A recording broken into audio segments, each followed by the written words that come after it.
Amen. Amen. Alléluia. Asseyez-vous, peuple de Dieu. Que le Seigneur soit abondamment béni de nous conduire encore dans sa parole, dans sa présence.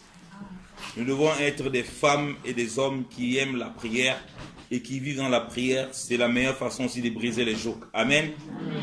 Les jougs de la paresse, les jougs de toutes sortes de liens charnels suite à une pratique que nous avons commencé à avoir, parce qu'on dit souvent que l'habitude est une seconde nature. Quand on commence à s'habituer à quelque chose, c'est très difficile d'abandonner. Et il en est ainsi dans la vie chrétienne. Si on commence à vivre une vie charnelle, ça devient très difficile d'abandonner.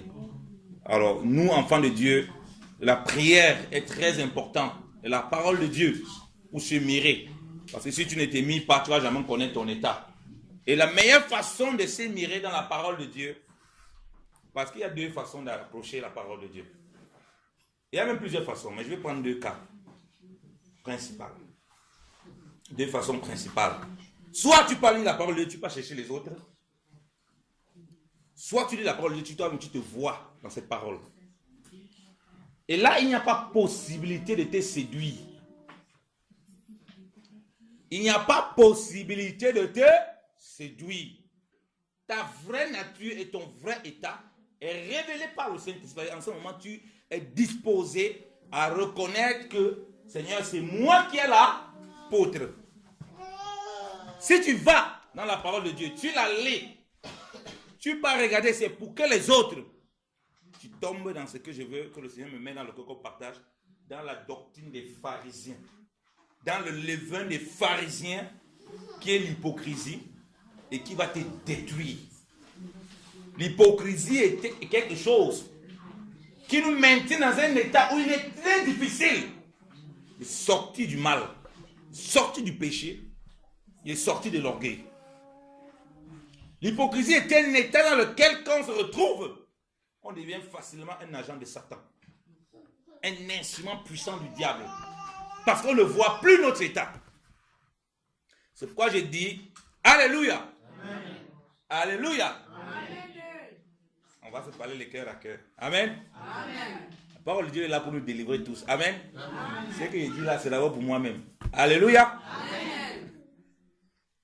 J'ai dit quand on lit la parole de Dieu, on ne lit pas. Ça ici, c'est papa, il est, quand je lis le verset ici, ça parle beaucoup de papa, il est ce verset ici. Ah, il est comme ça, hein?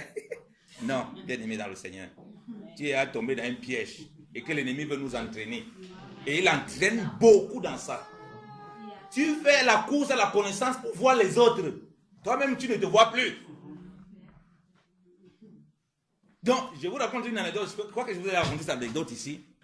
Un couple, des enfants de Dieu, l'homme et la femme. Alors, il y a une petite tension dans leur couple. Et c'est le mari qui faisait l'étude biblique et c'est lui qui lisait toute la Bible. Quand c'est arrivé de partir, il dit non, ça c'est toi que le Seigneur parle ici. Ça pinçait sa femme beaucoup. Ça pinçait. Ça lui faisait mal, quoi. Ça lui faisait du tort. Mais elle ne disait rien, elle était calme. Elle ne disait rien. Mais ça lui faisait du tort. Alors, chaque fois qu'il faisait l'étude, c'est lui qui lisait toujours la parole et tout et tout. Et il piquait toujours son épouse comme ça. Un jour, il y avait une situation dans la maison. Il y avait tout l'étude biblique comme tous les soirs. La partie qu'il a lue. Cette fois-ci, c'était de lui que ça parlait. Donc, il est arrivé là-bas, il n'a rien dit. Sa femme a dit que la partie, c'est de toi que ça a envie de dire. Il s'est mis dans une colère, bien aimé dans le Seigneur. Il s'est mis dans une colère terrible. Et c'était vraiment difficile pour ce couple. C'était très, très difficile. Parce qu'en ce moment-là, il a lu la parole de Dieu. D'habitude, quand il lisait, il regardait les défauts des autres. Il regardait les situations des autres. Il ne se voyait pas lui-même. Un jour, ils sont tombés dans un passage qui était tellement poignant que ça révélait exactement ce qu'il vivait à l'instant là. Et c'était lui. Il a fait comme s'il n'avait pas vu. Comme si c'était rien. Il a pas vu que non, cette fois-ci, c'est de toi que ça parle. Mais ça lui a fait tellement mal. Il n'a pas pu supporter. Vous savez pourquoi il n'a pas pu supporter? Parce qu'il n'avait pas ce regard dans la parole de Dieu. Il avait seulement un regard de regarder les autres. Mais ces jours, comme la situation était chaude, ce qu'ils ont vu la situation était là, présente, donc ils pouvaient vite s'apercevoir, ah tiens, mais ça parle quand même de ce qu'on est en train de vivre. Il n'y a pas moyen qu'il trouve une fuite. Ça a révélé sa vraie nature. Alléluia. Amen. La parole de Dieu nous dit qu'elle est une épée à double tranchant. Un côté c'est pour les autres, un côté c'est pour toi. Ce n'est pas un côté qui est tranchant, c'est les deux côtés. Ça veut dire que si nous ne voulons pas être dans la... Parce que je vais venir dans l'octrine des pharisiens, je pose d'abord ce soubassement. C'est très important. Parce qu'on va comprendre comment elle fonctionne. Pourquoi je dis de se préserver très loin de cela. Parce que c'est exactement comme ça qu'il fonctionne. La parole pour eux a un seul tranchant pour les autres. Mais jamais pour soi-même. Parce que ça c'est une âme, la parole de Dieu qu'on a. Mais c'est une âme qui peut détruire les gens et qui peut nous détruire terriblement. Si on ne l'utilise pas correctement. Ça dit quoi? C'est une âme, c'est une âme qui détruit comme un couteau. Quand on prend le couteau, on cuisine avec, ça coupe les poulets, machin, mais on prend aussi le couteau pour tuer des gens avec. Vous comprenez que ça peut détruire les plans de l'ennemi, mais comme tu peux aussi détruire les hommes avec. Et comme tu peux aussi détruire les hommes avec, tu peux aussi toi-même te détruire. Parce que c'est double tranchant. Alors, donc, pour ne pas tomber dans ce double tranchant, il disait n'importe comment. C'est pourquoi il est important qu'on comprenne ce que le Seigneur nous dit, de ne pas tomber dans le piège de la doctrine des pharisiens, du levain des pharisiens. Alléluia. Amen. Premier point que je dis, la parole est à double tranchant. Comme on le dit dans Hébreux 4, verset 12. Donc quand on lit cette parole, il ne faut pas qu'on commence à voir, même les païens là-bas, non. D'abord, moi. Quand je lis où Dieu parle de repentance, je ne dis pas de toute façon, moi ici, il y a repenti. Non. Quand je lis où Dieu parle de pardon, non, moi je suis un cœur qui pardonne, j'ai pardonné mon mari hier. Non. Quand je lis que Dieu demande de marcher dans la pureté, dans la consécration, je ne vois pas les autres, je me vois. Alléluia. Amen. Je ne vois pas ma famille, je me vois d'abord. Est-ce que je suis dans ces conditions? Parce que c'est cette humilité-là qui me permet de pouvoir intercéder convenablement pour les autres. Alléluia. De pouvoir faire le rôle du sacrificateur. Comme vous savez, nous sommes sacrificateurs. On dit le sacrificateur, lui-même parce qu'il était sujet à des infimités, il pouvait supporter les infimités des autres, de donner les sacrifices aux infimités, parce qu'il était conscient. Et moi-même, j'ai des faiblesses. Il était conscient de cela.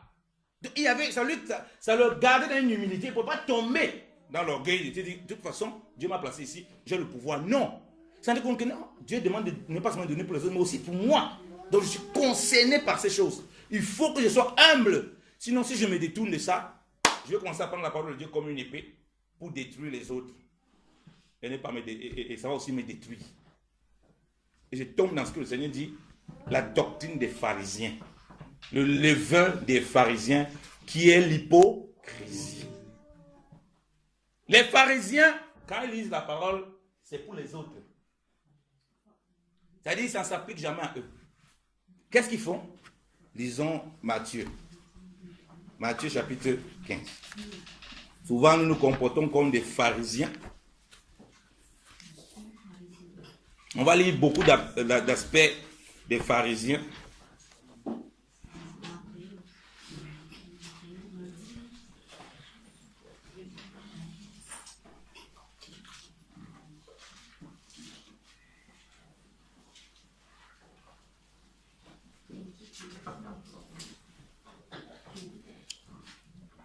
Alors, Matthieu chapitre 15, à partir du verset 1. Quelqu'un peut faire la lecture? Matthieu 15, à partir du premier verset. Alors, des pharisiens et des spécialistes de la loi vinrent de Jérusalem trouver Jésus et dirent: pourquoi tes disciples transgressent-ils la tradition des anciens? En effet, ils ne se lavent pas les mains quand ils prennent leur repas. Amen. Arrête-toi là, papa. Pourquoi tes disciples transgressent la tradition des anciens? Ils ne se voient pas. Hein? Donc, ils voient que les autres transgressent. Les autres sont des pécheurs. Les autres sont des maudits. Les autres sont des bandits. Les autres sont des sorciers. Mais ils ne sont pas concernés. Pourquoi? D'abord, ils commencent ici. Regardez, ils ne sont pas dans la parole. Hein? Ils sont là dans les traditions. Donc, une des choses, comme je dis, que l'habitude Ici, c'est une seconde nature. Et le danger de l'habitude, c'est aussi les traditions. Quand tu commences à faire que ça devient une tradition, ça devient maintenant ta nature. Ça devient comme ça que tu t'identifies. Vous voyez que déjà, quand on nous définit la mentalité des pharisiens et des scribes, c'est des chefs traditionnels. La tradition prédomine avant tout. On regarde d'abord si les gens observent les traditions. Déjà, comme je dis, on ne regarde pas d'abord si nous, on observe ça. Hein? On regarde d'abord si les autres observent la tradition. Voilà la mentalité des pharisiens.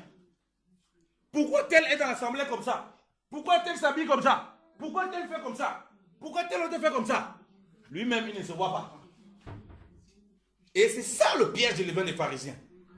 C'est les autres qui transgressent toujours. Toi, tu ne transgresses jamais rien. Continue, papa. Verset 3. Il leur répondit, et vous, pourquoi transgressez-vous le commandement de Dieu au profit de votre tradition? Alléluia. Ah, bravo Seigneur. Le Seigneur répond par une autre question. Vous regardez que les autres transgressent. Pourtant, il n'y a pas plus grand transgresseur que vous.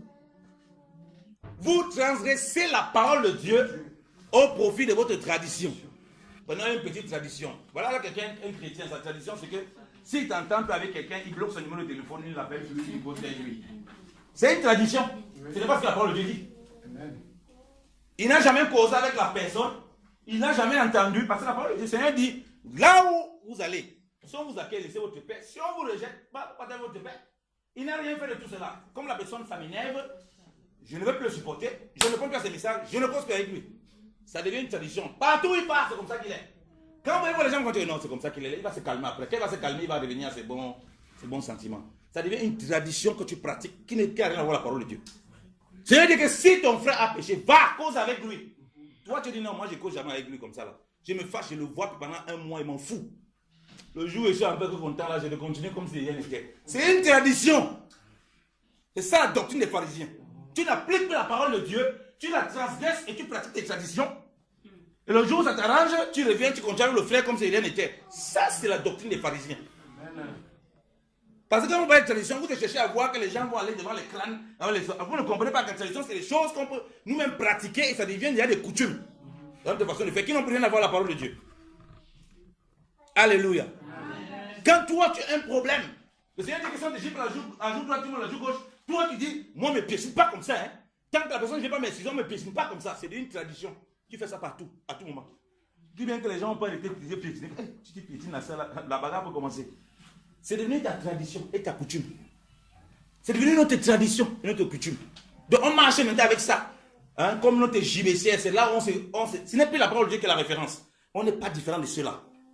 Pourquoi transgressez-vous le commandement de Dieu par vos traditions? Si bien que quand tu vas voir quelqu'un te faire le contraire, tu te dis mais attends, ce n'est pas comme ça. Papa il est vraiment c'est toi qui laisses. Hein. Si c'était moi, ça c'est ta tradition. Quand tu vois que quelqu'un d'autre ne marche pas selon ta tradition, tu es choqué. Tu aimerais qu'on pratique les choses selon ta tradition. C'est les pharisiens.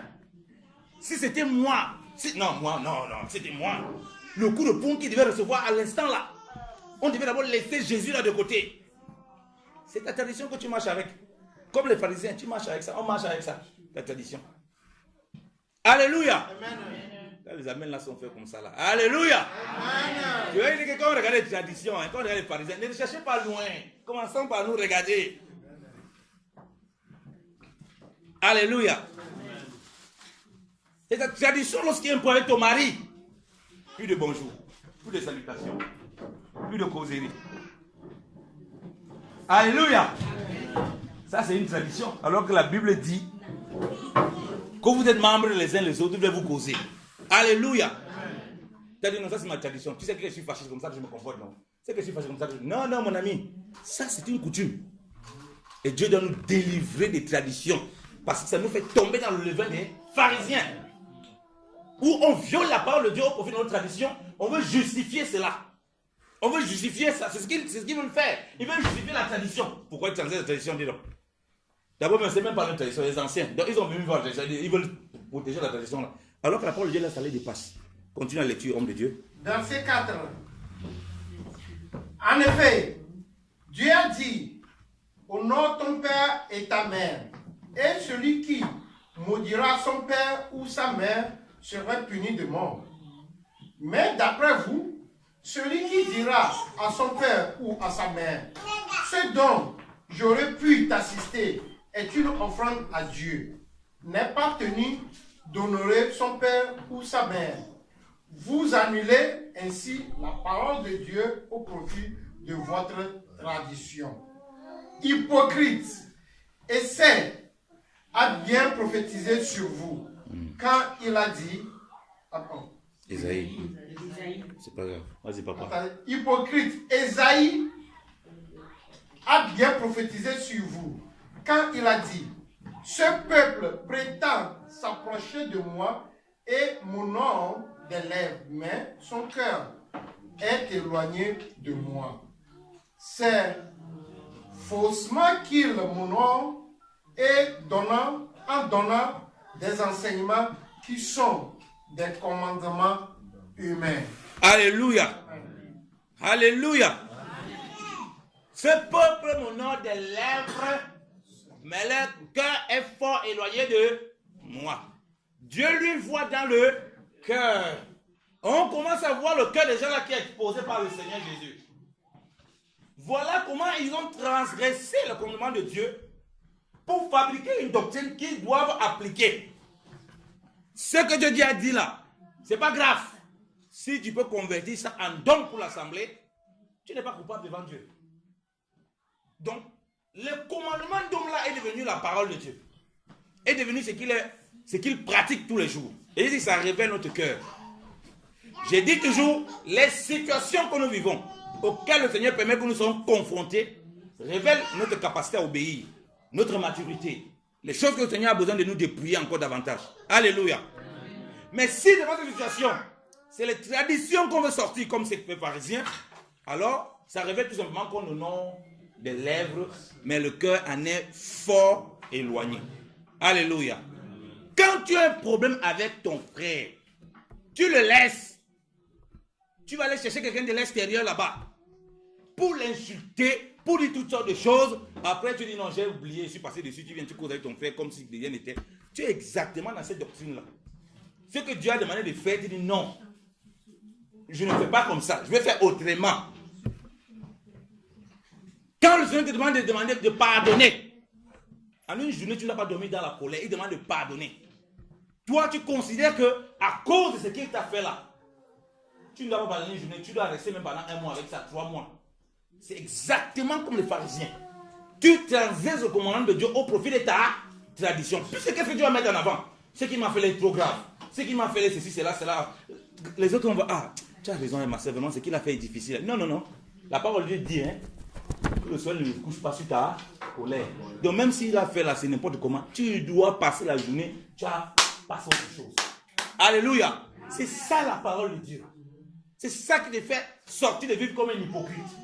Parce que comment tu es venu prier devant Dieu? Seigneur, fais-moi grâce. Seigneur, machin, bénis-moi. Seigneur, vraiment, conduis mes pas. Quand il sait que ton cœur est chargé comme ça, quand ton cœur est chargé, est-ce que tu n'es pas dans l'hypocrisie? Est-ce que nous ne sommes pas dans l'hypocrisie dans ce cas? Comment tu veux prier? Seigneur, bénis mon mari. Quand tu ne vas pas pardonner ton mari, il va bénir quel mari? Un mari maudit que tu as maudit déjà, que tu as scellé dans ton cœur. Tu viens quand même dire, ça c'est comme les parents, Seigneur, bénis, et tu pries pour que ton mari entende. Bénis mon mari. Alors que dans ton cœur, tu as maudit. Tu as maudit le mari. Un fainéant comme ça, il va venir te toucher. Non, il ne touche pas. Mais tu es là, Seigneur, bénis mon mari. Bénis mon mari. Alléluia. Oh, bien-aimé dans le Seigneur. Donc nous-mêmes, nous nous trouvons comme les pharisiens, comment se rend par compte? On croit que c'est seulement cela. C'est pourquoi, j'ai dit, il ne faut pas chercher à regarder les autres. Il faut se voir nous-mêmes. Il faut se voir nous-mêmes. Alléluia. Amen. Une fois, j'étais fâché avec mon épouse. Vous avez commencé par moi, non? Oui. Amen. J'avais déjà fait, je crois, 2 jours. Je lui disais, j'ai décidé que je dis plus. Dis pas bonjour. J'ai dit plus rien. Et bien aimé, j'étais troublé quand j'étais au travail. J'étais pas tranquille. Mais quand je rentre à la maison, en fait, quand j'étais dehors, je dis, ah Seigneur, vraiment, il faut que j'obéisse à ta parole. Il faut vraiment que je montre, que vraiment, il faut. Quand je viens à la maison, je vois mon épouse, je ferme le visage. Non, je dis rien. Je vais montrer que je suis un dur. Bien aimé, après 2 jours, j'étais mal.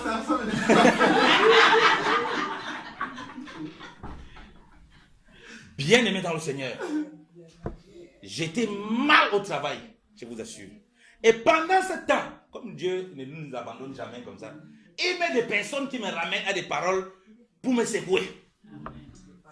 Donc, qui me parle du pardon, on les a envoyés. Ils me parlent de ça pourquoi? Je vais essayer de fumer avant moi de fuir. Satan a travaillé mon cœur. Ça travaille tellement mon cœur. Que tes prières que tu veux faire là, le ministère que tu veux faire là, tu veux conseiller les gens, tu veux prendre le vestibulat, ça rien, laisse. J'ai dû laisser en cette journée-là. Je m'appelle très bien ce jour au boulot. Je n'ai pas lu la parole. Ça ne sert à rien, c'est l'hypocrisie.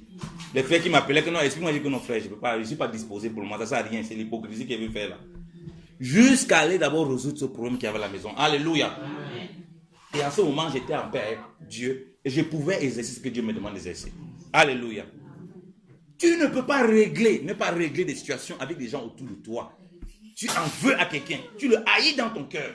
On peut pas garder la haine dans le cœur, hein? Mais tu continues encore que tu sais Dieu. Tu es en train de servir Satan en ce moment, tu deviens son instrument. Parce qu'il sait que ce que tu fais là, c'est une abomination devant Dieu. Ton cœur n'est pas droit devant Dieu. Tu tombes dans la doctrine des pharisiens. Tu prends tes traditions, tu marches avec, ça devient ton modèle de vie. Si je suis dans une assemblée, on fait telle chose, je quitte l'assemblée. Tu as une tradition, tu marches avec ta tradition. Le jour où il y a un problème, tu n'es pas capable de venir faire ce que la parole lui dit. Tu t'assois avec les frères. La Bible dit de se parler les uns les autres dans la vérité, en ayant dépouillé le mensonge. Tu n'es pas capable de le faire. Ça veut dire, si tu n'es pas capable de le faire, et tu quittes, ça veut dire que tu marches avec ta tradition et non la parole de Dieu. Tu transgresses la parole de Dieu au profit de ta tradition. Quand on va te demander, mais pourquoi tu n'es plus là, tu vas commencer à dire des mensonges. Non, je suis trop occupé, j'ai voyagé, j'habite maintenant ici. Vraiment, les enfants sont... Tu commences à mentir. Tu commences à jouer des jeux démoniaques. Parce que Satan est devenu ton maître. Il devient ton maître dans l'hypocrisie. Pour le Seigneur dit que vous voulez accomplir les besoins de votre père. Votre père, c'est le diable. Parce que vous faites comme si vous me suivez. Mais dans votre cœur, il y a le maître. Tu fais comme si tu as pardonné ton mari, mais dans ton cœur, il y a le maître, il y a la jalousie, il y a la haine. Tu fais comme si tu as pardonné ton fils, mais dans ton cœur, il y a beaucoup de colère. Tu fais comme si tu as pardonné ce que tu habites au travail, au lieu de boulot, mais dans ton sourire, ce n'est que l'hypocrisie. Ton cœur est rempli d'amertume. Et là, c'est la doctrine des pharisiens. Et que tu le veuilles ou pas, quand la doctrine des pharisiens vient, ça vient avec les fruits que les pharisiens manifestaient. Ils voulaient tuer le Seigneur, ça n'arrêtait pas là. Calomnier le Seigneur partout, jusqu'à décider que celui qui accepte que le gars là comme le Christ, on l'exclut de la synagogue. Mais il dit ça, et même, il n'accomplit pas ce qu'ils disent. Partout il allait, il le suivait. Partout le Seigneur allait, les pharisiens le suivaient. Mais ils sont encore des gens qu'il ne faut pas accepter Jésus, il ne faut même pas le goûter, c'est pas bon, c'est un gars dangereux. Mais partout ils sont, donc, et même ils ne respectent pas ce qu'ils disent. C'est ça le danger de la doctrine des pharisiens. Nous devons être vrais face à la parole de Dieu. Et comme je dis, quand on vient là, c'est nous d'abord que ça vient dépouiller. Ce n'est pas les autres. D'abord nous. Là, on demeure vrai face à la parole de Dieu. Quand tu marches dans la fausseté, la parole de Dieu va montrer que tu es en train de marcher dans la fausseté. Les pharisiens ne savaient pas qu'ils contournaient le verset là. Ils savaient très bien. Parce que quand le Seigneur est venu, lui qui est la lumière, il a exposé ce qu'il faisait dans les ténèbres. Il a exposé la vraie nature. Que tout se fait pour eux dans l'apparence. Tout se fait pour eux dans l'apparence, mais en réalité, à l'intérieur, il n'y a rien. Et parfois, c'est ce que nous voulons faire. Et ce que nous faisons. Nous avons beaucoup de traditions que nous avons nous-mêmes inventées, fabriquées. C'est que certaines personnes appellent dans le monde le péché mignon. Au fait, mais on marche tout dans les ténèbres parce qu'on transporte ces choses-là et on l'applique selon que ça nous plaît. La parole de Dieu. Et on va se convaincre nous-mêmes, comme Papa Jean-Marie dit souvent, de notre propre innocence. Et ce n'est pas bon. Sortir du levain des pharisiens, c'est aussi apprendre en tant qu'enfant de Dieu à être vrai avec les autres. Alléluia. Être sincère avec les autres. Alléluia. À ne pas donner de faux témoignages sur les frères et sur les sœurs. Alléluia. À être quelqu'un qui parle avec ses frères, qui cause avec ses frères. Les pharisiens, ils ne font pas ça. Les pharisiens, c'est toujours par derrière, dans les songis, comme on dit chez les Congolais. C'est toujours par derrière qu'on essaye. Pour arrêter Jésus-Christ, par derrière, on se voit, c'est un conseil. Comment faire pour le piéger? Quand on marche avec Jésus-Christ, ce n'est pas pour voir ce qu'il dit, c'est la vérité. Comment faire pour le piéger, pour l'attraper? Voilà ce que ça crée, la doctrine des pharisiens. Voilà, c'est créé qu'on commence à marcher avec nos propres envies, nos propres coutumes, nos propres rites. Nous, on ne va pas se laisser dépouiller. Obéir simplement à la parole de Dieu. Et on commence à marcher comme ça. Soyons vrais les uns avec les autres. Alléluia. Lisons un passage encore. Lisons un passage. Lisons Luc.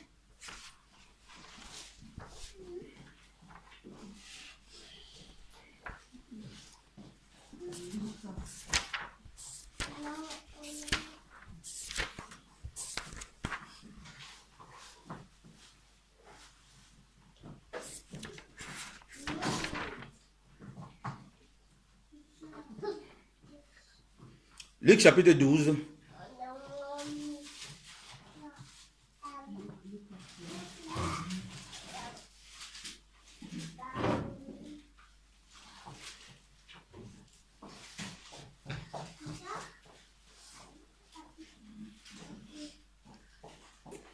Luc chapitre 2 du verset 1 au verset 3. Et papa. Luc 12, 1 à 3. Pendant ce temps, les gens s'étaient rassemblés par milliers, au point de s'écraser les uns les autres. Jésus se mit à dire à ses disciples, avant tout, méfiez-vous du levain des pharisiens, qui est l'hypocrisie. Il n'y a rien de caché qui ne doive être découvert, ni de secrets qui ne doivent être connus.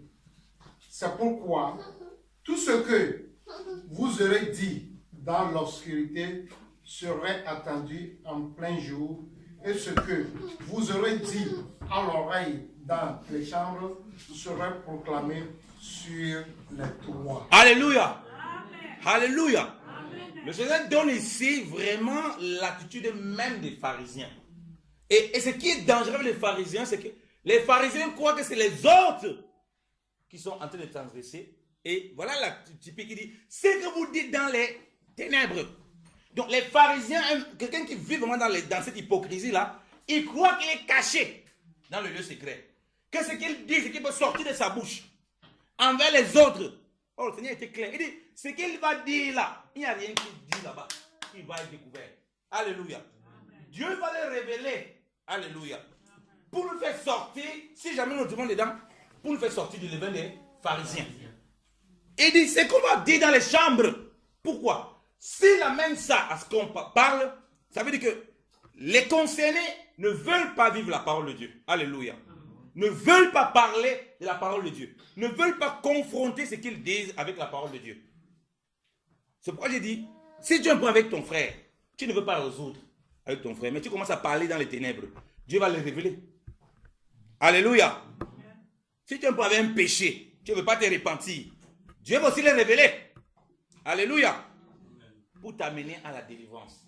Mais comment Dieu peut révéler quelque chose à quelqu'un qui fait mal? La personne, ça le pousse encore plus tôt que telle personne fait mal. Ça le pousse encore plus tôt à aller dans la médisance, à aller plutôt dans ce que le Seigneur dit là. Marcher plutôt dans les ténèbres. Si tu as une véritable révélation, comme un enfant de Dieu, tu ne fais pas comme les pharisiens. Ça te pousse plutôt à appliquer la parole de Dieu. Je prends un exemple. Dieu te montre que, je ne sais pas, papa il est, je ne sais pas quoi, il va devenir, je ne sais pas, millionnaire. Je prends un exemple stupide, hein, comme ça. Tu ne sais pas papa il est, hein? Tu ne sais même pas si c'est bon. On suppose que c'est Dieu. Tu ne peux pas commencer à raconter partout. Papa il est millionnaire. Papa il est millionnaire. Papa il est millionnaire. Tu as laissé de côté. Lui, il entend dehors partout qu'il a entendu qu'il est millionnaire. Il dit, ah, les gens commencent à le traiter en fonction de ce qu'ils ont entendu de lui. Alors que tu ne l'as pas parlé. Et s'il savait donc que ce que tu as dit est faux, ou bien ce que tu as dit là, peut-être le million que Dieu lui a donné, c'est pour résoudre un problème particulier. Tu le mets maintenant à défaut envers les autres. Parce que quand il va vouloir utiliser, c'est pourquoi Dieu lui a donné ces millions-là, mais les autres vont le trouver comme quoi? Comme un avare. Pourquoi? Parce que si tu avais vraiment la révélation et tu marchais, pas comme un pharisien, en obéissant à la parole, c'est que Dieu t'a révélé sur lui, tu allais vers lui. Et papa, mais j'ai eu quelque chose là. Et c'est là où tu devais recevoir la révélation. Ça devait t'éviter à aller parler comme ces personnes dans les ténèbres. Ça devait t'éviter à aller parler quelque chose que tu ne connais même pas. Ni les tenants et les aboutissants. Parce que Dieu ne nous montre pas forcément tout. Il peut monter une brique ici à quelqu'un, il monte une autre petite brique là-bas à quelqu'un, et c'est comme ça qu'il va assembler. Voilà pourquoi, contrairement aux pharisiens, nous devons, comme je dis, nous devons être vrais. Nous ne devons pas être hypocrites. Des gens dans nos maisons, femmes et maris, avec les enfants. Nous devons être sincères. C'est-à-dire que notre amour doit être dépouillé de toute hypocrisie. Nous devons nous dire les vérités en face. Si quelqu'un ne vit pas conformément à la parole de Dieu, ne se comporte pas bien, nous devons pouvoir lui parler avec amour. Frère, ce n'est pas comme ça qu'on se comporte. Si on est incapable de faire ça, on tombe dans le levain des pharisiens. On tombe dans le levain des pharisiens. Soit on reste tranquille. Le Seigneur nous donne le temps. Parce que la Bible dit qu'il y a un temps pour se taire et il y a un temps pour parler. Soit on parle. Si on commence à ça nous fait rentrer dans les murmures, dans la médisance, il y a un problème. Il y a un problème. On commence à désobéir à la parole de Dieu. Si on désobéit à la parole de Dieu, ça veut dire qu'on commence à rentrer dans nos propres coutumes. Ah, j'ai l'habitude d'être comme ça, je vais un peu parler. Comme j'entends ça, c'est un frère. Il m'appelle, il est tellement fâché de quelqu'un. Il parle tellement, il parle. Ah, mon frère, calme-toi même. Ah, frère, bon, en tout cas, je vais me calmer. J'ai l'habitude souvent comme ça. Quand ça arrive comme ça, je parle la paix, je me calme. C'est une coutume, une tradition qu'il a pris. C'est une nature. Ce n'est plus la parole de Dieu. Il ne veut plus écouter la parole de Dieu. Non, frère. C'est un te demande de faire quoi quand il y a une situation? Prier. Prie pour ceux qui te persécutent. Si quand tu as maudit, tu le bénis. Quand tu as maudit, tu commences à faire toutes sortes d'incantations, toutes sortes de fâcheries. Oh, papa, telle personne m'a maudit. Dieu fait une prière pour annuler sa malédiction. Oh, bah, non. Tu commences à bénir ces personnes simplement. Quand quelqu'un te maudit là, sois béni au nom de Jésus-Christ. C'est simple. Chrétien, quelqu'un me le maudit. Au nom de Jésus, sans effet. Sans effet. Frère, Dieu a dit bénis. Bénis d'abord. Laisse tes sans effet là. Tes bénédictions là, ça bloque tout. Alléluia. C'est celui qui te maudit, bénis-le. Mais tu vas d'abord prier pour bloquer ces malédictions. Tu bloques les malédictions. Toi, bénis-le. Voilà la parole de Dieu. Alléluia. Laissons les traditions que nous devons pratiquer pour nous justifier, pour nous donner des raisons. Appliquons la parole de Dieu dans sa simplicité. Par rapport à notre vis-à-vis. Si y a un problème avec ton frère, parle-lui. Si y a un problème avec ton collègue, parle-lui. Si y a un problème avec ton patron, parle-lui. Ça va t'éviter de tomber dans l'hypocrisie. Et quand tu lis la parole de Dieu, ne regarde pas ton mari, ne regarde pas ton pasteur, regarde d'abord toi-même. Alléluia. Ça va te rendre humble et va t'éviter de tomber dans l'hypocrisie. Ça va te donner la capacité d'être patient avec les autres. Ça va te faire comprendre aussi les souffrances des autres. Alléluia. Les pharisiens ont encore une autre chose, c'est qu'ils mettent les fardeaux sur les autres et même ils ne touchent pas. C'est un autre aspect que le Seigneur a montré. Non seulement ils transgressent sa parole avec les traditions, mais en même temps, même quand c'est la parole, ils mettent ça comme un fardeau. Et même ils ne touchent pas. Et même ils ne touchent pas. Et nous ne devons pas être comme ça. Nous ne sommes pas des pharisiens et nous ne voulons pas être des pharisiens. Alléluia. Il dit qu'il ne faut pas avoir peur. Nous devons parler avec vérité, avec sincérité. Nous devons être patients avec les autres.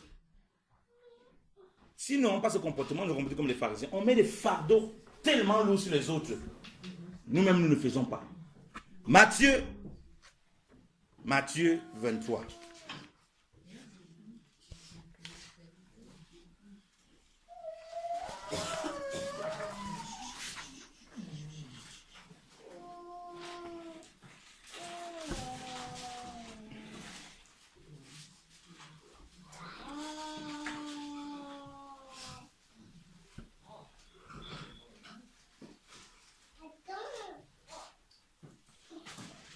Verset 1 au verset 7. Matthieu 23, 1 à 7. Amen.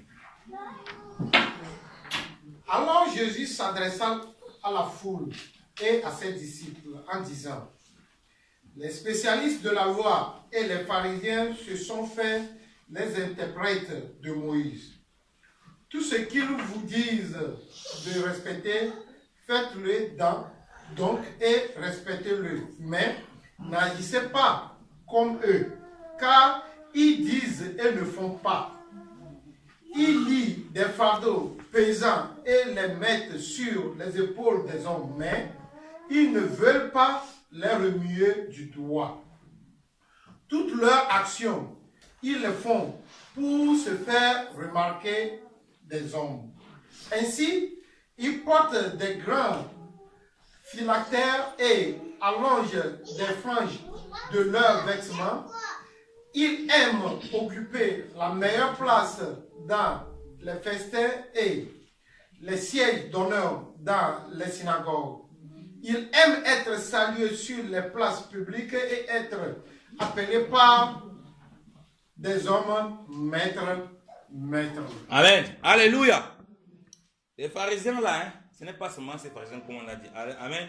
Nous sommes maintenant devenus enfants de Dieu. Dieu nous a donné la capacité de comprendre la parole de Dieu. Alléluia. Ce qu'on désire, c'est que les gens écoutent la parole de Dieu et nous-mêmes s'efforcer de vivre la parole de Dieu. Alléluia. Alors, une des mentalités des pharisiens, c'est de mettre les fardeaux, comme il dit, sur les autres, ne point toucher. Prends un exemple. Voilà quelqu'un qui a un esprit de pharisien. Tu as des problèmes dans ton couple. Hein? La personne t'a longtemps enseigné. Il faut pardonner, il faut marcher, il faut supporter. N'est-ce pas? Faut supporter, il faut aimer, il faut supporter ton mari. C'est pas facile, ma soeur. Pas facile, mon frère. Il faut supporter. La même personne dans les mêmes conditions. Hein? Tu viens ramener la même parole. Il dit non, ça ne s'applique pas chez moi, mon ami. Moi, je ne pardonne pas, je ne supporte pas. Je ne veux plus entendre parler de ce monsieur. C'est exactement la doctrine des pharisiens. Donc, ils mettent des fardeaux lourds et pesants sur les autres et même ils ne touchent pas.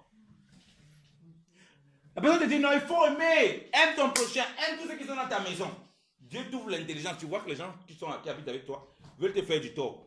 La même personne qui disait qu'il faut aimer, elle te dit que non, il faut chasser toutes les personnes de ta maison. Mais attends. Où est l'évangile que tu me disais, c'est que tu as pu pratiquer maintenant? Pourquoi tu ne m'encourages plus à pouvoir vivre la parole de Dieu? Parce que le pharisien, tout ce qu'il cherche, c'est son intérêt. Tout ce qu'il cherche, c'est son ego. Tout ce qu'il cherche, c'est d'être vu. C'est le matu vu. Et nous ne devons pas être dans le matu. On ne prêche pas l'évangile pour épater les gens. Les révélations, on peut donner des révélations tous les jours. Mais ça va servir à quoi? Ces révélations ne nous permettent pas de vivre et de ressembler à Christ. Alléluia. Ils aiment à mettre les fardeaux pesants. Ils aiment l'apparence. Quand on voit les vêtements, les phylactères, c'est l'apparence. Ça ne peut pas m'impressionner. L'apparence ne va jamais m'impressionner. Ça ne peut pas m'impressionner. L'apparence ne peut pas impressionner quelqu'un. En tout cas, un enfant de Dieu qui a compris les voies du Seigneur, il ne peut pas être impressionné par l'apparence. Ce n'est pas le fait de ne pas porter pantalon, ça ne prouve rien. Ça ne montre rien, tout ça. Aussi longtemps qu'on ne voit pas la vie du Seigneur, le brisement, l'humilité, la simplicité, être vrai avec tes frères et sincère dans l'humilité, tu ne peux pas impressionner quelqu'un. Tu vas impressionner les faibles. Amen. On ne peut pas impressionner quelqu'un comme ça avec. Donc, il faut qu'on se garde de l'apparence. Mais que nos cœurs, d'abord, nous sommes vrais avec la parole du Seigneur. Alléluia. Si nous savons que nous marchons dans la vérité, il ne faut pas mettre un fardeau à quelqu'un que nous-mêmes on ne touche pas. Parce que nous-mêmes, on sait que c'est dur pour nous-mêmes. Pourquoi on va mettre ça sur l'autre? C'est pourquoi lorsque Pierre, quand il y a eu les problèmes d'acte 15, les pharisiens qui avaient cru, remarquez, c'était les pharisiens qui avaient cru, qui ont commencé à dire aux autres gentils que non, si vous n'observez pas Moïse, tout là, vous n'allez pas être sauvés. Hein. Votre salut, comme vous a prêché Paul, les machins là, ça c'est des conneries. Hein. Vous devez croire. Ça a troublé les frères. Regardez ce que Pierre dit. Pierre dit, mais j'ai dit, hein, vous voulez mettre un fardeau sur les autres que nous-mêmes, ça nous dépasse. Vous voyez, donc, il avait reconnu que ça leur dépasse. Les autres reconnaissaient que ça leur dépasse. C'est exactement la doctrine des pharisiens. Je ne reconnais jamais mon tort. Je joue toujours double face. Je ris ici derrière, je sabote. J'embrasse ici derrière, je poignarde. Donc je ne reconnais jamais mon état. Comment sortir d'une condition comme ça qu'on est dans un tel état? C'est très compliqué. Voilà pourquoi le Seigneur est très ferme. Que gardez-vous vraiment du levain des pharisiens. Un peu le levain peut lever toute la pâte.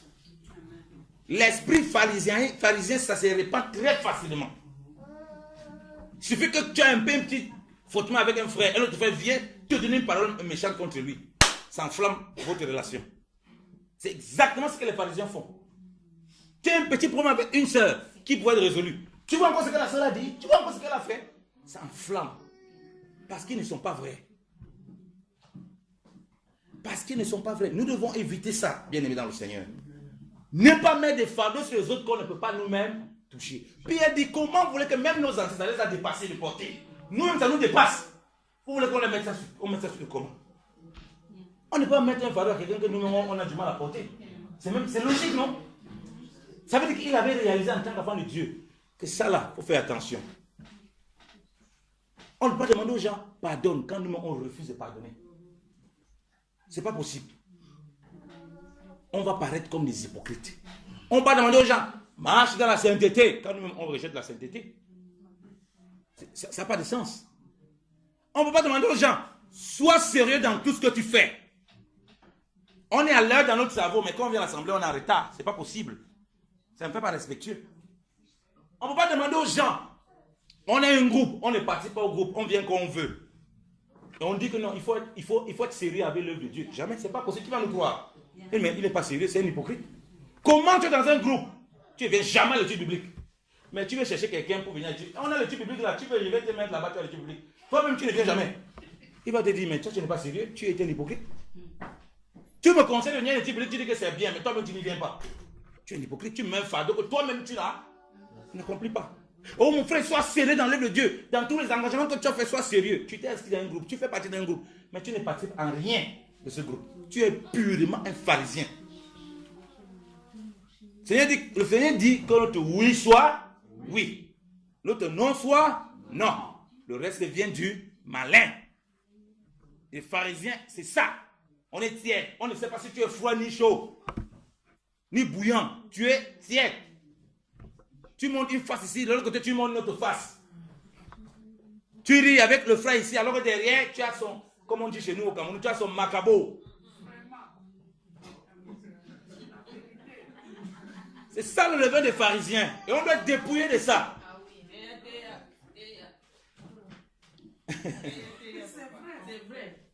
Il faut être dépouillé de ces choses bien aimées dans le Seigneur. Pour aller les pharisiens, on voit que les autres, alors que nous, on marche avec un sac de pharisiens, nous, on ne sait même plus par où. On peut enlever même les trucs, c'est plus facile. Tellement on est plongé dedans. Regardez comment les pharisiens marchaient derrière le Seigneur. On cherche seulement quelque chose qu'on va accuser chez l'autre. Quand on sait tout, papa, on cherche quelque chose qu'on va accuser sur lui. Non, regarde, ce papa, il l'a fait. Non, c'est pas normal. Puis il dit qu'il est bishop. C'est que bishop présenté. Ça, c'est le levain des pharisiens. Donc, on marche pour regarder. Nous-mêmes, on ne touche pas. C'est ça qui est impressionnant. Nous-mêmes, on ne touche pas. Donc, si on veut prendre un engagement, bien aimé, c'est oui ou c'est non. Alléluia. Faisons pas comme les pharisiens. Si on dit on ne veut pas, Jésus là, comme vous avez dit, Jésus, on ne le connaît pas, c'est pas le Christ. On veut rien entendre. On ne l'écoute plus. On ne le suit plus. Comment on peut dire quelqu'un c'est un antichrist? C'est lui qui l'écoute, on va le rejeter. Pendant ce temps, on est tout derrière lui tous les jours. On l'écoute. Et on voit ces personnes comme ça. Ah non, le frère là, non, est-ce que Dieu l'a appelé pour enseigner? Pendant ce temps, en cachette, on écoute tous ces enseignements. On suit toutes ces choses. On regarde tous ces messages. Mais au fait, on le regarde avec l'esprit pharisien. On va chercher quelque chose qu'on peut trouver pour l'accuser. C'est exactement l'esprit des pharisiens. Et on devient facilement un instrument, comme il dit, du diable. Ça ne doit pas être notre cas, bien aimé, notre Seigneur. Ne regarde pas ton frère et ta soeur dans l'optique de voir quelque chose qui est mauvais sur lui pour te convaincre de quelque chose. Si tu regardes la parole de Dieu, comme il dit, en voyant que c'est toi-même, tu ne vas pas avoir ces regards-là. Ne cherche pas. Commence à chercher ce genre de choses, c'est qu'il y a un problème. C'est pourquoi j'ai dit, si la première réaction, on a une assemblée, on a un groupe, lorsqu'il y a des difficultés, ce n'est pas de prier, mais c'est à parler à tout vent là, c'est qu'il y a un sérieux problème de soubassement. Il y a un sérieux problème de fondement en quoi? Parce que quand on ne se trompe pas. La parole de Dieu dit quoi? Que nous branchons d'une façon d'une autre. C'est-à-dire que la bouche est facile et déraille. Et une des meilleures façons de nous garder, c'est la parole et la prière. Parce qu'on sait que les choses peuvent venir pour que ça nous secoue. On est des humains, ça nous secoue. On va se réfugier dans la prière pour que Dieu apaise nos cœurs. Dans la parole pour que Dieu apaise nos cœurs. Alléluia.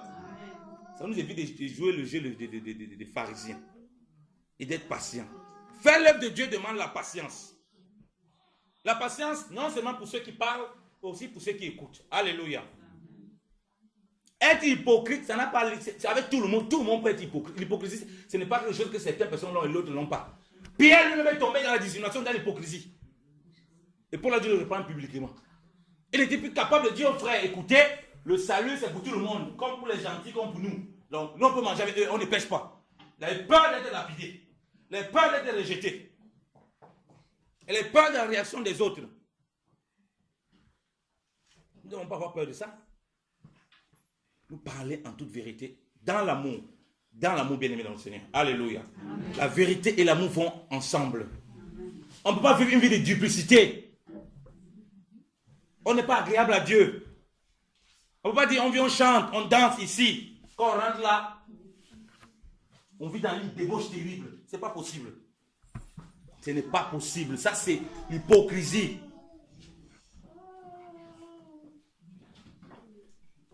On ne peut pas dire oui. Ce n'est pas demande de prier sans cesse.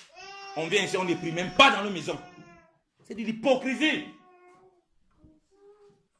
On doit prier dans nos maisons. Prier pour nos familles. Prier pour nos frères. Si c'est qu'on vient ici pour partager. Quand est-ce que tu as ouvert ta Bible la dernière fois? Tu ouvres ta Bible même tous les jours. Tu n'ouvres pas. Ce qu'on fait ici, là, c'est l'hypocrisie. Tu es un pharisien. Tu vas voir quelqu'un dehors, tu vas dire non, frère, il faut lire la Bible. La Bible, il y a la parole de Dieu, il y a des choses intéressantes dedans. Non, toi-même, commence par lire. Tu vas dire aux gens de lire quelque chose que toi-même, tu ne lis pas. Il va te croire comment? Il va t'écouter comment? Et une fois, j'avais dit, c'est un frère. Il ne lit pas la Bible. Chaque fois que j'allais, à l'époque, nous sommes vers 2008-2009, je priais beaucoup avec lui. Sa femme était dans notre pays. Il ne s'est pas encore remis. Il ne sait pas, donc il se tente voir comment il va venir. On priait beaucoup ensemble. Je voyais que le gars, il ne lisait pas la Bible. Mais le gars, il avait toujours la Bible un peu, je dis. Et peut-être la Bible que seulement qu'on veut partager. Non, il faut qu'on lise un peu un petit passage, on va prier.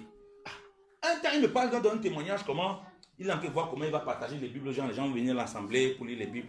J'ai dit, attends, frère. Tu dis que tu veux partager la Bible aux gens. Les gens vont venir. Toi-même, tu lis la Bible là. Tu veux donner quelque chose aux gens pour venir à l'assemblée, dans ton assemblée. Toi-même, tu ne lis pas. Est-ce que tu n'es pas un pharisien là-bas? Ce n'est pas hypocrite de ta part. Commence toi-même par lire déjà ça. Avant de donner aux gens qui lisent, avant de donner aux gens, il faut lire. Ça n'a pas de sens. Et ça, c'est ton cœur, toi-même, tu connais. Dans ton lieu secret. Tu peux faire du boucan devant les gens, mais devant Dieu, la parole de Dieu dit que nous sommes tous nus. Alléluia. Personne n'est caché. Et Dieu révèle tout ce qu'on peut dire de mal, qu'on peut faire de mal. Il ne faut pas qu'on croit qu'on peut être caché. Et c'est les pharisiens qui croient que lui peut être caché et les autres sont exposés. C'est tout le contraire. Aussi longtemps qu'on vit ici, on est exposé. Vous comprenez même? Bon, petite révélation. Vous comprenez pourquoi Adam et Ève étaient nus quand Dieu les a créés? Il n'a pas besoin de les habiller devant Dieu en réalité. Parce que tout est nu. Même nous devant là, comme ça, avec les habits, nous sommes toujours nus devant Dieu. Donc ce qu'ils avaient, c'était la gloire du Seigneur qui les maintenait dans la crainte de Dieu. On est toujours nus devant Dieu. Ce qui nous permet de ne pas être nus, c'est la gloire de Christ par l'œuvre de la croix. Qui nous protège, qui nous sanctifie. Alors le pharisien croit que lui, devant Dieu, il est trop habillé. Avec les manteaux, donc c'est quoi? Il porte des longues franges. Il porte même, j'ai vu, c'était, il fait même le visage, burqa. Il portait même burqa. Ça impressionne pas Dieu. Ça c'est quoi ça? Ça ne changeait rien. Ça a changé quoi? Ça ne changeait absolument rien. Aussi longtemps que le cœur n'est pas à Dieu. Aussi longtemps que le cœur est dans la duplicité. Tu n'es pas capable de prendre position clairement. Prenons position claire. Alléluia. Une position claire par rapport au péché, premièrement. On ne peut pas être enfant de Dieu, on aime encore le péché comme pas possible. On se plaît dans le péché. Non. Un enfant de Dieu, même s'il tombe dans le péché, il ne supporte pas le péché. Il est mal à l'aise. Comment on peut être à l'aise dans le péché? Ça, c'est mon vice. C'est mon vice. Ce n'est pas ton vice, mon ami. C'est ta tradition maintenant. Tu as c'est devenu une tradition, une coutume pour toi. Et la coutume, là, tu vas t'entendre la parole de Dieu, tu seras à l'aise à l'intérieur. Soyons vrais les uns les autres. Alléluia. Parle à ton frère, pardonne ta soeur. Vis la parole dans sa simplicité. Alléluia. Amen. Soyons humbles. C'est là où on va se dégager des pièges du levain des pharisiens. On va se dégager de ces pièges. On va dire oui, même dans nos maisons, on peut mettre les fardeaux sur les autres que nous-mêmes on ne touche pas. Que nous-mêmes on ne touche pas. Nous avons besoin de mettre les fardeaux que nous-mêmes savons que nous touchons. Vous savez en ce moment que les fardeaux seront légers. Parce que Jésus a dit que prenez mon joug et suivez-moi. C'est tout. Parce qu'il nous donne comme là, c'est qu'il sait qu'il est capable de nous montrer, de nous aider à porter. Parce que lui-même, il est le chemin. Mais quand tu marches vraiment dans cela, tu fais exactement comme Christ a fait. Alléluia. Que je te dépasse, tu veux donner à l'autre quelqu'un qui lui porte, ça c'est un sens. Ça n'a pas de sens. Sortons de l'hypocrisie. Bien-aimés dans le Seigneur. Faisons les choses claires. Si tu es engagé à faire l'œuvre de Dieu, fais l'œuvre de Dieu clairement. Que ton oui soit oui. Si tu n'as pas raison de venir ici à l'heure, à 10h, ça commence à 10h, tu viens à 10h, tu as péché. Si tu as pris l'engagement de prier tous les soirs avec ton mari, si ton mari dort, il ronflera. Et toi, tu es en train de prier seul, il dort comme ça, il a péché. Devant Dieu, qu'on prend l'engagement, on l'obéit à cet engagement. Sinon, on pêche. Et puis, on est étonné comment Dieu ne nous visite pas. Après, quand les démons vont commencer à nous dire, oui, papa, viens, on prie, papa, viens, on prie. Alors que nous, on n'a pas vu de consécration. Si tu t'es engagé à partager avec des frères, à venir à l'étude biblique, tu as dit, Seigneur, je remets ça, je vais à l'étude biblique, et que tu commences à trouver des mingmas, tu pêches devant Dieu. Des mingmas? Oui, tu commences à faire des McDo dans l'assemblée. Donc, tu esquives l'assemblée pour des choses bizarres. Comprenons que chaque fois que nous engageons, nous sommes tenus d'accomplir dans le Seigneur. Autrement, on devient des hypocrites. On devient des pharisiens. Je vous prends encore l'exemple. Ils ont décidé que celui qui conclut à accepter Jésus comme le Christ, là, on l'exclut de la synagogue. N'est-ce pas? Donc, pour que les gens n'acceptent pas Christ, il faut pas que les gens le suivent parce qu'ils vont être séduits par sa parole. Mais les mêmes le suivent partout. Ça, c'est quoi ça? Les mêmes sont que lui poser toujours des questions. Mon frère, laissez-le tranquille. Vous ne voulez pas de lui, laissez-le. Donc, ne faisons pas ça. Tu prends un engagement, tu dois t'engager à fond. Quand tu as ton boulot, tu t'amuses avec un contrat, non? Tu sais que tu t'amuses, tu vas te faire virer. C'est pareil avec Dieu. Tu t'amuses là, tu ne ressens plus des choses spirituelles. Là, pourquoi moi, tu te sens vide? Parce que tu prends les engagements, tu prends la légère. On ne prend pas les engagements à la légère, on tombe comme les pharisiens. Avec Dieu, que notre oui soit oui, que non soit non. C'est ça qu'il parle lorsqu'il parle à l'église de la Odyssée. Donc, ils sont clairs. Et les pharisiens, ils ne sont pas clairs. On ne sait jamais. On peut chiper quelque chose de lui, ça peut être intéressant. Bon, on dit non ici, on dit oui ici. Il a un exemple clair, je vais conclure avec ça, un exemple clair. Ils sont venus demander au Seigneur, non? De quelle autorité, toi, tu fais ce que tu fais là? Le Seigneur connaît qu'ils sont des gens doubles de cœur. Qu'ils ne sont pas capables de prendre des positions. Ils sont juste des hypocrites. Parce que la Bible nous révèle que même les principaux avaient su que non, que le gars était du Seigneur. Mais à cause des pharisiens, ils n'ont pas cru en lui, ils n'ont pas confessé. Donc ils avaient cru, mais ils disaient que non, on va croire en cachette, mais devant là, non, on n'est pas capable de prendre position. Jésus, il pose la question, il dit, ok, moi je vais vous poser une question. Jean-Baptiste est là. De quelle autorité il tient, machin? Il part s'examiner. Comme des bons pharisiens, il s'examine. Si on dit que le gars là ne vient pas de Dieu, le peuple va nous lapider. Donc vous voyez qu'ils ne sont pas capables de dire, oui, il vient de Dieu. Comme vous comprenez? Non, il ne vient pas de Dieu. Le peuple va nous lapider. Ok, bon, on peut encore dire quoi? Si on dit que le gars là ne vient pas de Dieu, vient de Dieu, il va nous poser la question. Donc, vous voyez que les pharisiens étaient très intelligents. Pourquoi on n'avait pas cru? On sera coincé. Donc, il faut que nous dise qu'on n'en sait rien. On n'a pas de position. On est ni froid ni bouillant. On est au milieu là, on danse. C'est exactement les pharisiens. Il y avait des pharisiens dans l'assemblée. On n'est pas capable de prendre position. Clairement. Là pourquoi on est la double du cœur. Prendre position par rapport à la parole de Dieu. Quand quelqu'un prend position par la parole de Dieu, quelqu'un qui va être délivré. S'il a même un problème, Dieu va le délivrer. Alléluia. Quelqu'un qui ne prend pas position, il ne va jamais délivrer. La Bible, c'est la parole de Dieu. Oui, mais certains endroits quand même. Non, tu ne vas jamais délivrer. Tu vas délivrer de quoi? Parce que tu veux contester une partie dans ton esprit. Les pharisiens, ils savent clairement. Si on dit, ça vient de Dieu, ils vont dire, mais pourquoi vous n'avez pas cru? On sera coincé. Si on dit, ça ne vient pas de Dieu, ils savent que c'est le peuple qui va nous lapider. Voilà exactement comme les pharisiens sont incapables de prendre des décisions, incapables de s'assumer ce qu'on ferait aujourd'hui là, bien aimé dans le Seigneur. C'est un jour, tu dis, c'est ce que je prends comme engagement, je prends comme engagement. Alléluia. Je le respecte cet engagement. Alléluia. Il n'y a pas d'excuse devant le Seigneur, il a déjà dit. Notre oui doit être oui, notre non doit être non. Si on décide d'être ici comme une famille, des enfants de Dieu, si on décide de visiter les frères et sœurs, si on ne le fait pas, on pêche. Si on décide de faire quoi que ce soit ici, selon le Seigneur, de se réunir, de parler ensemble, de marcher ensemble, si on rejette les principes que la parole de Dieu dit pour régir cela, on pêche. Et on s'éloigne de Dieu. Sortons de toute forme d'hypocrisie. C'est ce que le Seigneur a mis dans le cœur. Sortons du levain des pharisiens. Que personne n'essaie de nous mettre un fardeau que lui-même ne touche pas. et que personne ne sait nous amener dans la duplicité de cœur. Soyons fermes par rapport à la parole de Dieu. Si quelqu'un veut commencer à nous polluer, on lui dit, mon frère, voilà ce que la parole de Dieu dit. Si toi tu obéis, tant mieux. Parce que les pharisiens, ils s'excluent de toute personne qui conteste leur façon de faire, qui n'est pas selon la parole de Dieu.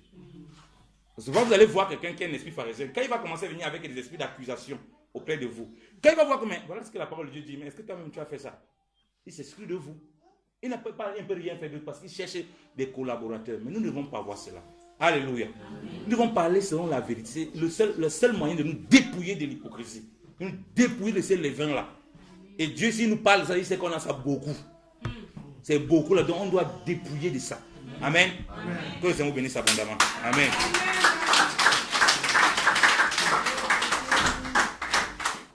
Amen. Amen. Amen.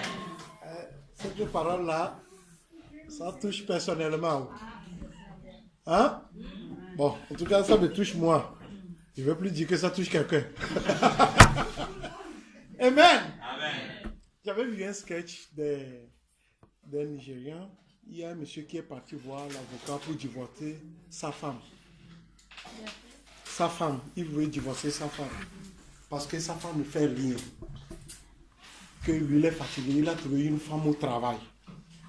Donc, il veut se débarrasser de l'ancienne qui est à la maison. Ils ont 3 enfants. L'avocat dit, ok, venez avec votre femme. Ils sont partis avec la femme. Il dit, ok, maintenant, monsieur, dites-moi, quand est-ce que vous vous réveillez?